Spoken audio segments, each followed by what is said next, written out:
ನೀವು ಯಾವುದೋ ಕಾಂಪಿಟೇಟಿವ್ ಎಕ್ಸಾಮ್ಗೆ ಪ್ರಿಪೇರ್ ಆಗತ್ತಿದ್ರು ಕೂಡ ಅದ್ರೊಳಗೆ ಕರೆಂಟ್ ಅಫೇರ್ಸ್ ಅನ್ನೋದು ಮೋಸ್ಟ್ ಇಂಪಾರ್ಟೆಂಟ್ ರೋಲನ್ನು ಫಾಲೋ ಮಾಡ್ತೈತಿ. ಯಾವುದೋ ಕರೆಂಟ್ ಅಫೇರ್ಸ್ ಯಾವ ಕಾರಣಕ್ಕೆ ಇಂಪಾರ್ಟೆಂಟ್ ರೋಲನ್ನು ಫಾಲೋ ಮಾಡ್ತೈತೆ ಅಂದ್ರೆ, ಈಗ ಏನು ಪ್ರಚಲಿತ ಘಟನೆಗಳಿರ್ತಲ್ಲ ಅದರ ನಾಲೆಜ್ ನಿಮಗೆ ಇರಲೇಬೇಕಾದ ಕಾರಣಕ್ಕೆ ಇವ್ರ ಮ್ಯಾಗ ಹೆಚ್ಚಿನ ಕ್ವಶನ್ಗಳು ಬರೋ ಚಾನ್ಸ ಭಾಳ ಇರ್ತೈತಿ. ಅಂದ್ರೆ ಈಗ ನೀವು RRB ಗ್ರೂಪ್ ಡಿ ಎಕ್ಸಾಮ್ ಬರೆಯೋದಾರ ಅಂತ ತಿಳ್ಕೊರಿ. RRB ನಿಮ್ದು ಮೇನ್ ಫೋಕಸ್ ಇರೋದು RRB ಮ್ಯಾಗ ಫೋಕಸ್ ಇರುವಂಥ ಸಂದರ್ಭದಾಗ ನೀವು ಈಗ ಸ್ವಲ್ಪ ಮಟ್ಟಿಗೆ ಇಂಟರ್ನ್ಯಾಷನಲ್ ನ್ಯೂಸನ್ನು ಕವರ್ ಮಾಡ್ಕೋಬೇಕಾಗೈತಿ. ಆನಂತರ ಇಂಡಿಯನ್ ಏನೇನು ಪ್ರೆಸೆಂಟ್ ನ್ಯೂಸ್ ಏನು ನಡೆಯತ್ತಲ್ಲ ಇಂಡಿಯಾ ಒಳಗೆ ಅವನು ಕೂಡ ಕವರ್ ಮಾಡ್ಕೋಬೇಕಾಗೈತಿ. ಸ್ವಲ್ಪ ಮಟ್ಟಿಗೆ ಸ್ಟೇಟ್ ರಿಲೇಟೆಡ್ ಕೂಡ ಕವರ್ ಮಾಡ್ಕೊಳ್ಳೇಬೇಕಾಗೈತಿ. ಅಂದ್ರೆ ನೀವು ಸಿಂಪಲ್ಲಾಗಿ ಈಗ ನಾನು RRB ಬರೆಯೋಕೆ ಹೊಂಟಾನಂದ್ರೆ ಇಂಡಿಯಾದಟ್ಟ ಕವರ್ ಮಾಡ್ಕೊಂಡು ಹೋದ್ರೆ ಇಂಟರ್ನ್ಯಾಷನಲ್ ಮಿಸ್ ಆಗೋ ಚಾನ್ಸ್ ಇರ್ತೈತಿ. ಆ ಕಾರಣಕ್ಕೆ ಎಲ್ಲ ಯಾವ್ಯಾವುದನ್ನು ಹೆಂಗೆ ರೆಡಿ ಮಾಡಬೇಕು ಅನ್ನೋದನ್ನು ಇಂದಿನ ಈ ವಿಡಿಯೋದನ್ನು ತಿಳ್ಕೊಳ್ಳೋಣ. ಈಗ ನಾನು RRB ತಿಳಿಸ್ಕೊಟ್ನಿ.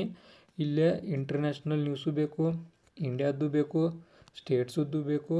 ಅಂದ್ರೆ ಓವರಾಲಾಗಿ ನಾವು ಎಲ್ಲವನ್ನು ಕವರ್ ಮಾಡ್ತೇವೆ. ಅದ್ರಾಗೂ ಇಂಪಾರ್ಟೆಂಟ್ ಏನಂದ್ರೆ ಈ ರೈಲ್ವೆ ಒಳಗೆ ಒಂದು ರೈಲ್ವೆ ಡಿಪಾರ್ಟ್ಮೆಂಟ್ಗೆ ಸಂಬಂಧಪಟ್ಟಂಥ ಕರೆಂಟ್ ನ್ಯೂಸ ಇದು ಎಷ್ಟರಿಂದ ಎಷ್ಟರ ಮಟ್ಟ ಓದಬೇಕು ಅಂದ್ರೆ, ಈಗ RRB ಎಕ್ಸಾಮ್ ಐತಿ, ಗ್ರೂಪ್ ಡಿ ಎಕ್ಸಾಮ್ ಐತಂದ್ರೆ ಈಗ ಎಕ್ಸಾಮ್ ಹಿಂದಿನ ದಿನದಿಂದ ಓದ್ಕೊಂಡು ಹೋದ್ರೆ ಯೂಸ್ ಇಲ್ಲದ. ಅಂದ್ರೆ ಪ್ರೀವಿಯಸ್ ಇಯರ್ ಅಂದ್ರೆ ನಾವು 8 ಮಂತ್ಸಿಂದ ಹಿಡ್ಕೊಂಡು ಈಗ ಎಕ್ಸಾಮ್ ಇವತ್ತೈತಂದ್ರೆ ಇವತ್ತಿಂದ ಒಂದು ತಿಂಗಳು ಹಿಂದಿನಿಂದ 8 ತಿಂಗಳು ಅಂದ್ರೆ ಅಲ್ಲಿಂದ ಓದ್ರಿ. ನೀವು ಎಕ್ಸಾಮ್ ಇವತ್ತೈತಿ ನಿನ್ನಿದ ಮಣ್ಣಿದ ಓದ್ರೆ ಯೂಸ್ ಇಲ್ಲ. ಓಕೆ, ಇದೇ ನೋಟ್ ಮಾಡಿ ಇಟ್ಕೋರಿ. ಅಟ್ಲೀಸ್ಟ್ ಒಂದು ವಾರದರ ಬಿಟ್ಟು ಹಿಂದಿಂದ ನೋಡ್ಕೋರಿ. ಇದು RRB ಸಂಬಂಧ ಆಯ್ತು. ಆನಂತರ ನಾವು SSCಗೆ ನೋಡೋದಾದ್ರೆ ಒಂದು SSCಯು ಸೇಮ್ ಪ್ಯಾಟ್ರನನ್ನು ಫಾಲೋ ಮಾಡ್ತೈತಿ.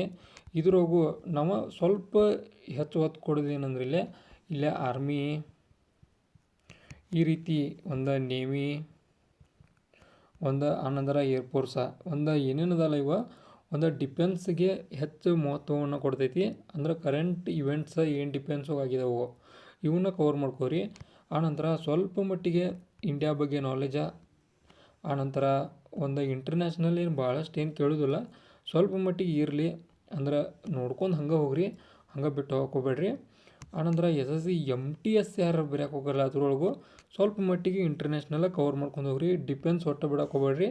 ಡಿಫೆನ್ಸ್ ಮ್ಯಾಗ ಹೆಚ್ಚು ಇದ್ರ ಕ್ವಶನ್ ಬರ್ತಾವೆ. ಆನಂತರ ಇಂಡಿಯಾ ಬಗ್ಗೆ ನಾಲೆಜ್ ಇರಲಿ.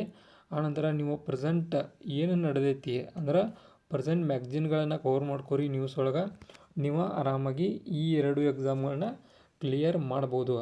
ಇನ್ನು ಡೈಲಿ ನಮ್ಮ ಕಡೆಯಿಂದ ಕರೆಂಟ್ ಅಫೇರ್ಸ್ ಕ್ಲಾಸ್ಗಳು ನಡೀತಿರ್ತಾವೆ. ನಿಮಗೇನು ಕರೆಂಟ್ ಅಫೇರ್ ಡೌಟ್ ಇದ್ದರೂ ನಮ್ಮ ಚಾನಲ್ ಸಬ್ಸ್ಕ್ರೈಬ್ ಮಾಡ್ಕೋರಿ. ಡೈಲಿ ನಾವು ಕ್ಲಾಸ್ ನಡೆಸ್ತಿರ್ತೇವೆ.